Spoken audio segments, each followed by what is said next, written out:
अस्सलामुअलैकुम नाजरीन, मैं हूं आपकी अपनी ज़रीना खातून सोफलार में। आज हम आपके लिए लेकर आए हैं बहुत ही मज़ेदार, टेस्टी, सबका पसंदीदा।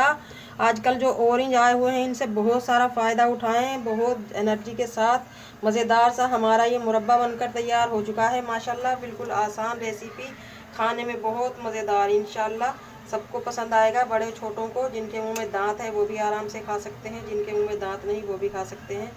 बिल्कुल आसान रेसिपी। चलें अब हम रेसिपी की तरफ आते हैं। आज हम आपके लिए लेकर आए हैं बहुत ही मज़ेदार, टेस्टी नारंगी के छिलके और जूस का मुरब्बा बनाने की रेसिपी। पहले हम दोनों तरफ से इस तरह छिलका उतार लेंगे गोलाई में, ताकि आसपास का छिलका आज़ाद हो जाए। इस तरह अब हम इसके एक एक इंच के टुकड़े बना लेंगे छिलकों के।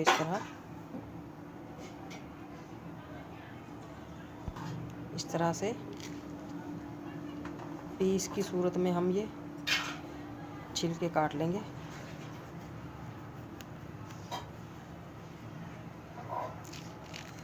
इस तरह जो हमने काट कर रखे थे, इस तरह से हम इन्हें फोल्ड करेंगे और छोटी सी तीली लेंगे, उसमें फोल्ड करके यूँ गोल करके लगा देंगे। इस तरह से हमने दूसरे लगा कर रखे हैं। एक तिनके में दो दो छिलके।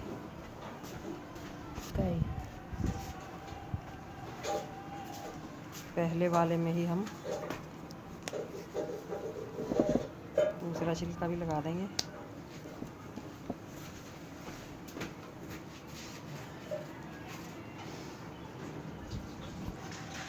अब हम इन छिलकों को 2 से 3 बार उबलते हुए पानी में उबाल लेंगे, 2-3 मिनट के लिए। और ये जो नारंगी है इनका हम जूस निकाल लेंगे। छोटा सा हम पतीला लेंगे जिसमें ये भीड़ की तरह फंस कर रखे जाएं, ताकि ये खुले ना। इस तरह से हम इन्हें सीधे रख देंगे। रख लिया है मैंने चूल्हे पर। उबलता हुआ पानी इसमें डाल देंगे, 2 से 3 मिनट उबलेंगी। उसके बाद हम दोबारा अलग से पानी रख देंगे उबलने के लिए। जब आपको यकीन हो जाए कि इनका कड़वाहट निकल चुका है, फिर आप इन्हें शीरे में डाल सकते हैं। दूसरी बार फिर उबलना शुरू हो चुके हैं हमारे ये छिलके। 2-4 मिनट के बाद हम इन्हें फिर दोबारा निकाल लेंगे। और फिर तीसरी बार फिर जब आपको लगे कि इनकी कड़वाहट निकल चुकी है, तो फिर आप इन्हें शीरे में डाल सकते हैं। दूसरी बार फिर निकाल लेंगे हम।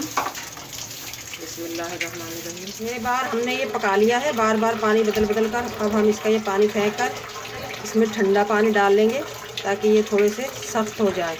मुरब्बा जैसे सेब का लगता है सख्त सा, ऐसे हम इसे करेंगे।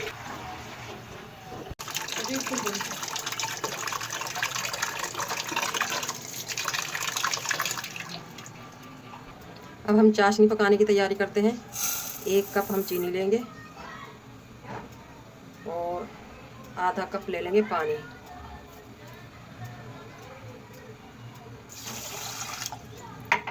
इसमें डाल देंगे मज़ेदार टेस्टी करने के लिए इलायची पाउडर 1/2 टीस्पून,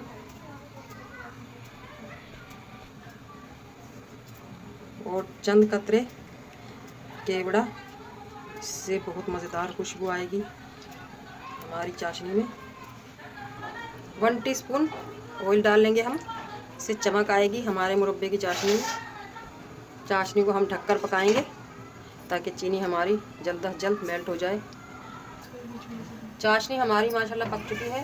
अब हम डाल लेंगे ऑरेंज के पीस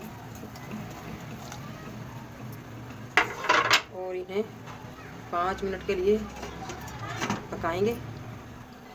छिलके हमने ठंडे पानी में डिप करके रख दिए हैं, ताकि ये थोड़े से सख्त हो जाएं।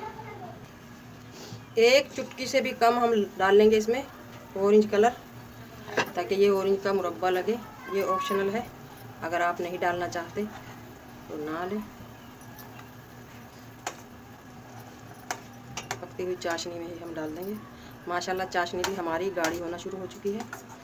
और ये छोटे छोटे जो हमने पीस लिए थे, ये भी पक पक कर गाढ़े हो चुके हैं, मोटे हो चुके हैं, यानी कि चाशनी पीकर। दोबारा ढक देंगे हम 2 से 3 मिनट के लिए। अब हम डाल लेंगे ये छिलके जो हमने पानी में डिप करके रखे थे। अगर आपको मेरी वीडियो अच्छी लगती है, चैनल पर नए हैं तो सब्सक्राइब ज़रूर किया करें, इससे हमारी हौसला अफजाई होती है। बेल आइकन के बटन को भी ज़रूर प्रेस करें ताकि मेरी हर आने वाली वीडियो की नोटिफिकेशन सबसे पहले आपको मिलती रहे। बहुत ही मज़ेदार टेस्टी लगता है ये ऑरेंज का मुरब्बा, और रेसिपी बहुत आसान। अब हम इसे पकाएंगे चिपचिपा होने तक, जैसे कि चाशनी होती है इस तरह चिपचिपी सी होती है ना, तो जब तक ये चिपचिपा हो जाए उस वक्त तक हम इसे पकाएंगे लो फ्लेम पर, ताकि हमारा मुरब्बा जले भी ना और मज़ेदार सा टेस्ट आए। माशाल्लाह चाशनी हमारी गाढ़ी हो चुकी है, मुरब्बा हमारा बिल्कुल तैयार है। अब हम निकाल लेंगे। बिस्मिल्लाहिर्रहमानिर्रहीम। माशाल्लाह बहुत ही मज़ेदार टेस्टी हमारी ये मौसम के जो ऑरेंज आए हुए हैं इनका मज़ेदार सा हमारा ये मुरब्बा बनकर तैयार हो चुका है। अब हम कर लेंगे काजू बादाम से इसकी गार्निश, और मज़ेदार टेस्टी करने के लिए आज की हमारी रेसिपी अच्छी लगे ऑरेंज का मुरब्बा बनाने की कमेंट बॉक्स में ज़रूर बताइएगा। मिलते हैं अगली वीडियो के साथ। अल्लाह हाफिज़।